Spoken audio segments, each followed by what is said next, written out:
All right, so these are the two cars I'll be working on today. Got my G's out. That's the G37 right here. It's got a slightly bigger engine, got a 3.7 engine in it, dual intakes, versus the G35, which has a single intake and a 3.5 liter engine, slightly smaller, but the G35 is a coupe, two-door, which I love, whereas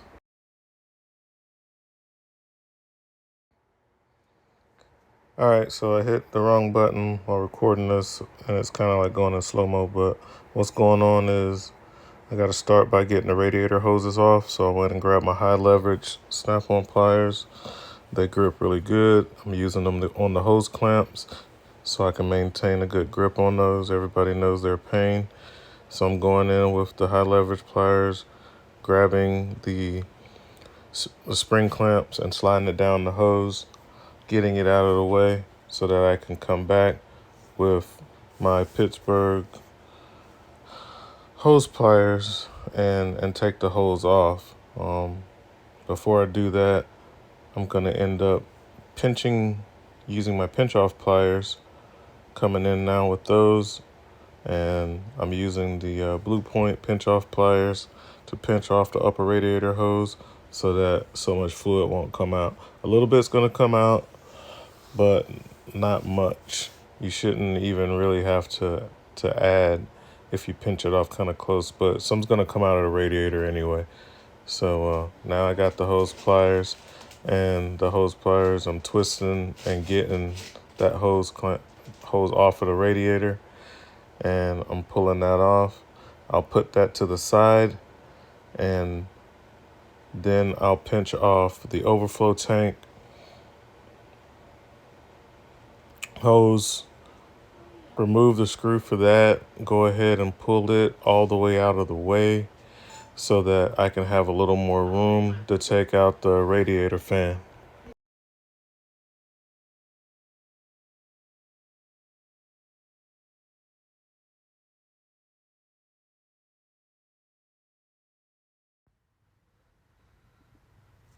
So what's going on now is I'm looking for a place to bend the hose back, and the overflow tank is in the way. So I'm going to end up taking the overflow tank out.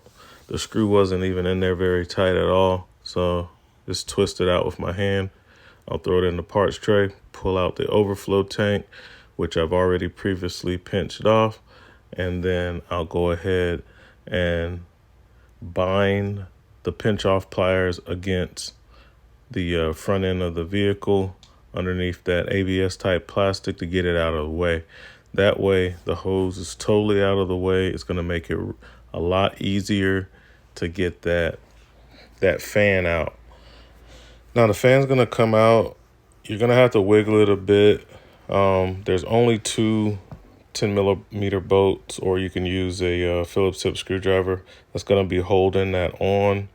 So you're talking about only two bolts for the fan, and then at the bottom it's sitting into two little clip holders, and after I get it out you'll see that. So right now I'm looking at the bolts. I'm going to get those out, pull the whole thing out, and then we should be at the point to where the video is in regular speed mode.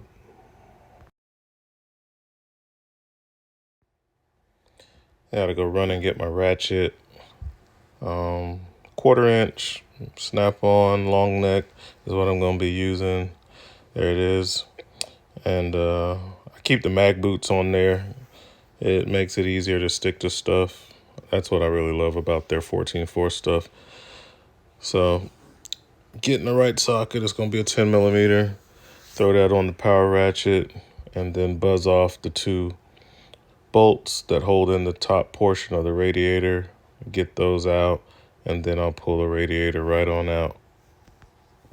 Really love that parts tray. It's working out well. I've used it a few times on RV jobs, and it really, I might buy another one. I might see if somebody else makes it, save some money on it, but I really like it. that it is compartmentalized and that it is magnetic. So those are two big pluses. So I'll definitely be looking for another one of those. But yeah, I'm about to snatch this fan out of here. And like I said, the video should be back at regular speed. Okay, so that came out pretty easy after I got those two connectors. You see them right there. If you have one of those little pocket pry bars, everybody makes them. Those little pocket pry bars, they're super helpful in depressing the little small clip that is retaining these. So I ended up using the end of my little 5-inch Knipex Cobras to do it, because I was working on a BMW yesterday, a 530xi, and I used that, last place I used that pocket pry bar was in that vehicle to pop open the cover underneath the kick panel to get access to the ODB2 port, and now I don't see it, so it's a possibility that I left it in the floorboard of that car, because I did have to test drive that vehicle several times while I was working on it. Had some transmission issues. Basically turned out to be a stuck solenoid in the transmission, and so yeah, can't find it. So I have two of them. I did buy two of them, so I do have another one in another toolbox somewhere. But yeah, that is the only thing that was holding this up. Now I've modified some things on this car. So if you have a stop, you have more stuff you have to take off, like the factory air, which was right here, but I've changed that out, so I didn't have to worry about that. The fan sits in these clips at the bottom, so that's the only thing that's holding it into the bottom, which is a nice design. And then two of these bolts for the top. So I moved that out of the way so that I can kind of bind that hose over there, keep my fluid out of the way. And now, as you can see, it's wide open. I have access to the alternator. But before I can get that, I got to get the bilt off. And on this car, the tensioner is like a manual style worm gear tensioner, and I have to do that from underneath. So I get some light on it. It just slides up and down, and I'll have to loosen up this bolt so that this can slide. It's a slot cut in it, and there's a forcing screw kind of like underneath it that lets it slide up and down. So I got to go under the car to do that. So all right, so now we're under the car, as you can see, and this is the put a little light on it. This is the mechanism right here. So there's like the forcing screw, there's the tensioner pulley from the backside right here. And what has to happen is, after you loosen up the outside bolt, you can see in there, there's a slot, and you can drop that down, and that's how you tension the belts on these cars. Kind of a old school design, I guess. It's different. I don't know if it's old school or not, but it's different than most tensioners. Just have like a spring or whatever in it. Most built tensioners, and this one's a little different. So I'll just start loosening up those bolts, and then after I loosen that one up, don't take it off, just the outside bolt on the front, just loosen that bolt up so that this guy can move. You don't want it to come off. And then you loosen the screw right here. You loosen that screw, and that's how you do the tension. Right, so I'm using my my locking flex head. The outside bolt takes a 14 millimeter. Got the mid-length FDX sockets going down in here. And what I have to do is to get that on there, and just loosen it. Having this long handle with the comfort grip makes it very easy. So much leverage, I didn't have to put much force to it. And it's loose, I can see the whole thing kind of, yeah, the center piece moving in there. You can see that moving. So I know it's loose. I'll go underneath and do the other side. So the setup I got down here, got a 12mm FDX, and see it holds real tight. Those sockets fit real tight, so it's holding up the ratchet and everything, just sitting on the socket. And I'm using my Koken ratchet. It has super low back drag, and it's shorter than the standard length snap-on 3/8. So this is 3/8 Koken, and all we have to do at this point is so as we loosen that, the pulley starts to come down. And as the pulley comes down, the belt gets loose.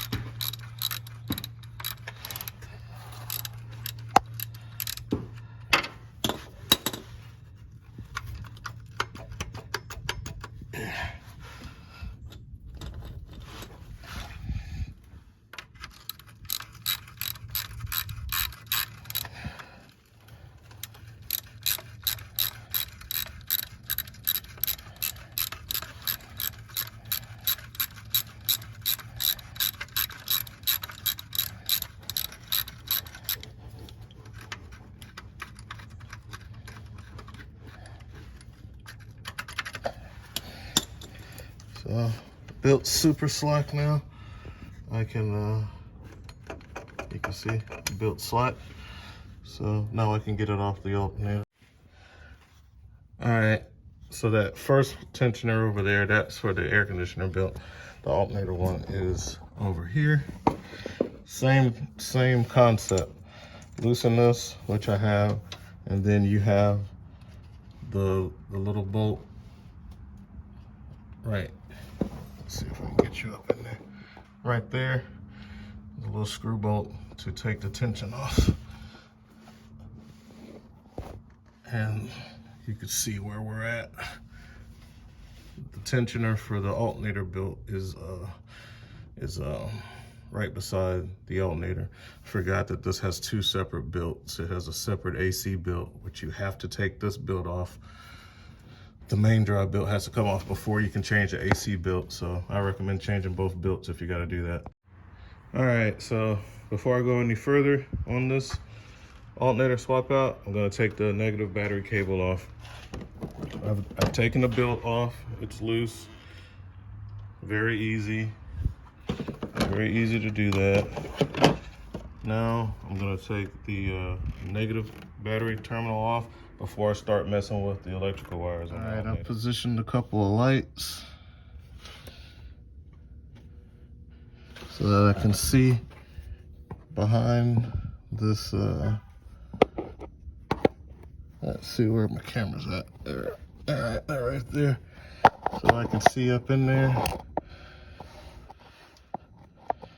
And so you can see the two little 8mm bolts on the bracket that I'm after, as well as the back of the main top bolt that's over there. So okay, so the electrical connector is right here. Depending on where you live at, when you go to pull this out, there's a little push tab. You have to push on that. I know at O'Reilly's they sell that harness.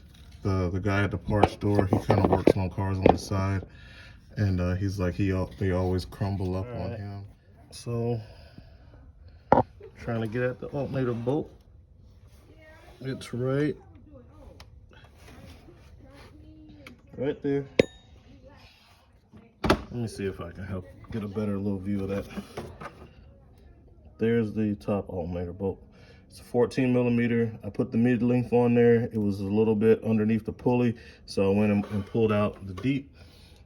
So this is the socket I'm using to set up. I'm gonna use the long ratchet with a deep well snap-on flank drive socket. And when I put this one on there,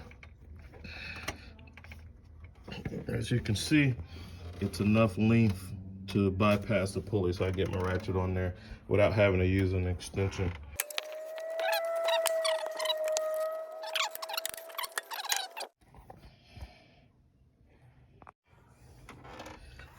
All right, guys, so I went ahead and sprayed. You can see the little drips on the bottom. I went ahead and sprayed the that nut down on the front and the back of the alternator with PU Baster, and that'll help out with those rusty screws that are on the bracket, because I don't want that to break off in there. Just makes a harder job. So as you can see, sounds nice and smooth now, coming right out.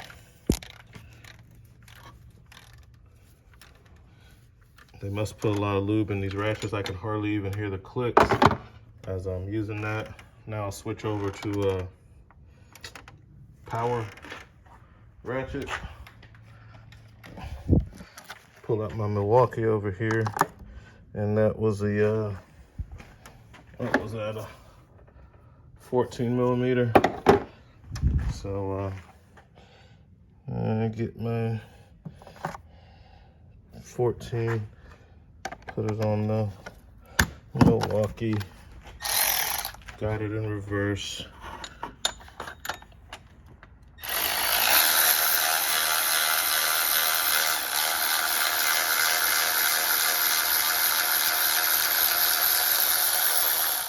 Pull that right on out. And as you can see, the bolt is so long, if you didn't take the radiator fan out, you'd have a hard time removing this bolt. Put that up there, the parts tray, keeping my bolts separated. And now for the one on the bottom.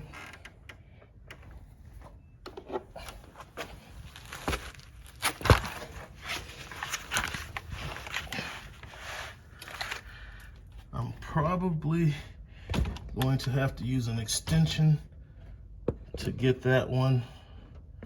So let me set up a different little rig. All right, so here's the setup. Coke and ratchet. Maybe that's a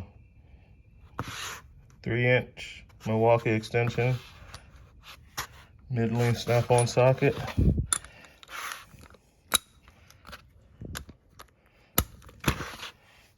That's the size. Get into this tight little spot. Not too tight, but a ratchet alone wouldn't get it, and the standard extension wouldn't get it. So I'll break this loose and I'll be back. All right. Where is it? Got that broken loose. That little short coke in, I couldn't have enough leverage, so I ended up having to use my long flex head snap-on to break it loose, and then I used my Milwaukee to run it back out. And it makes it a lot faster. I try to use the power tools as much as I can. All right.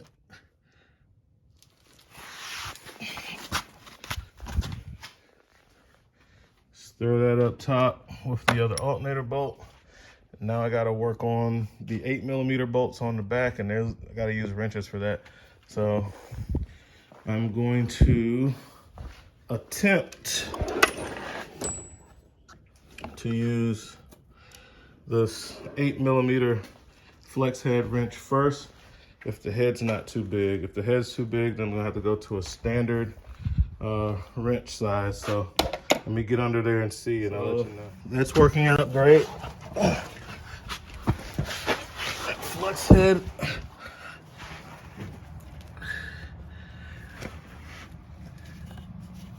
It was very easy to slide that wrench on there, and because of it's a ratcheting wrench and it's a flex head, it's gonna be really easy, as you can hear, high tooth count, to get that off. So these work perfect. And to get the initial torque, I just bend the handle up like this, and I use that as a grip, and that helped me break the initial torque off. So, okay guys, so I spoke too soon about the ratchet.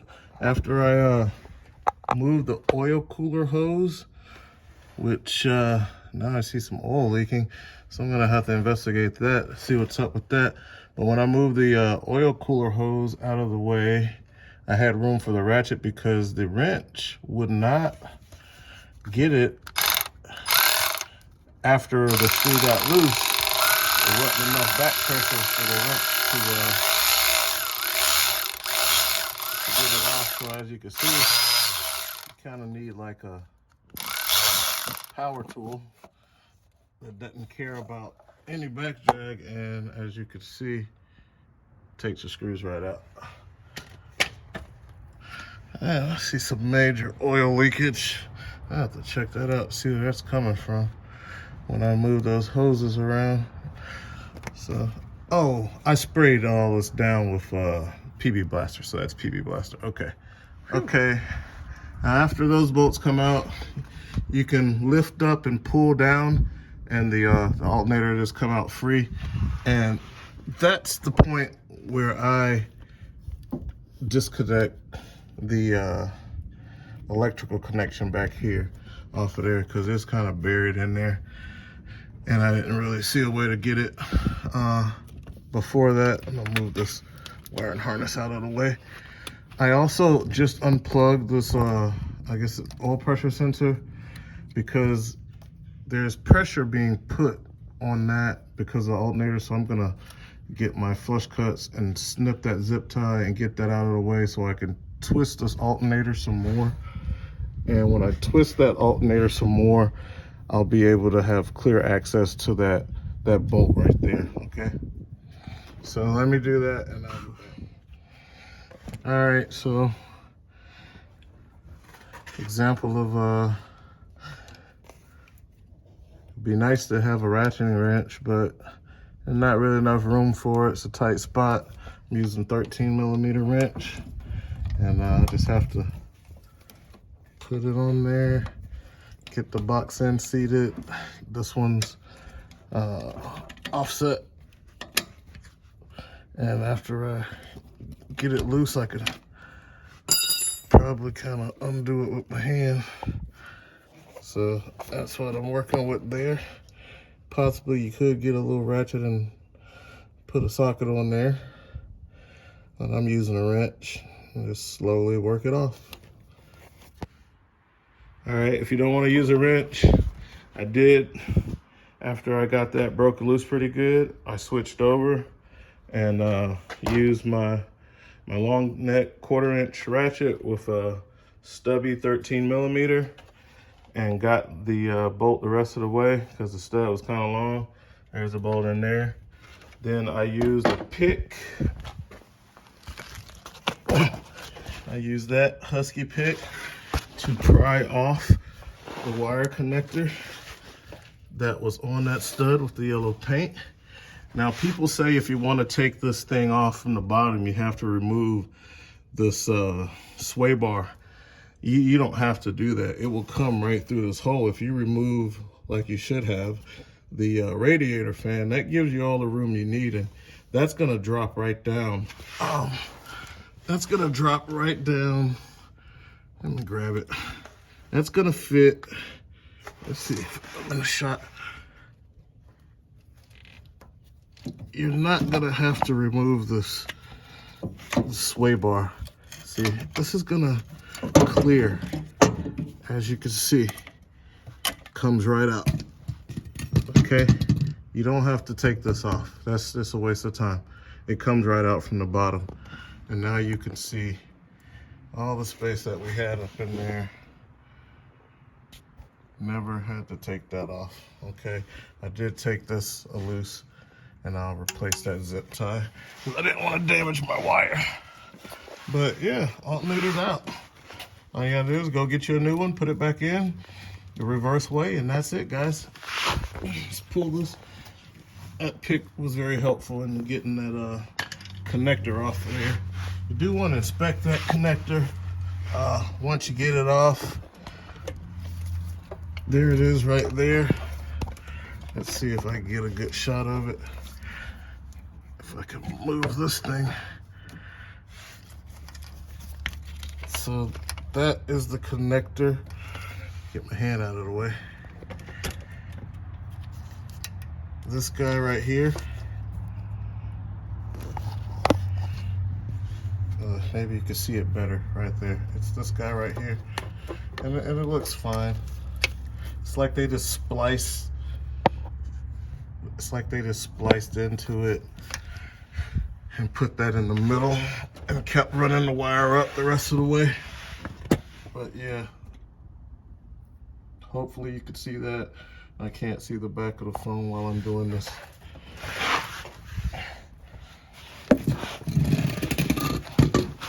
Alternator's out. Now I'll go to the parts store. I don't go to the parts store until after I take the stuff apart because they will give you wrong parts. And that's happened many times. And because of that, there's that connector.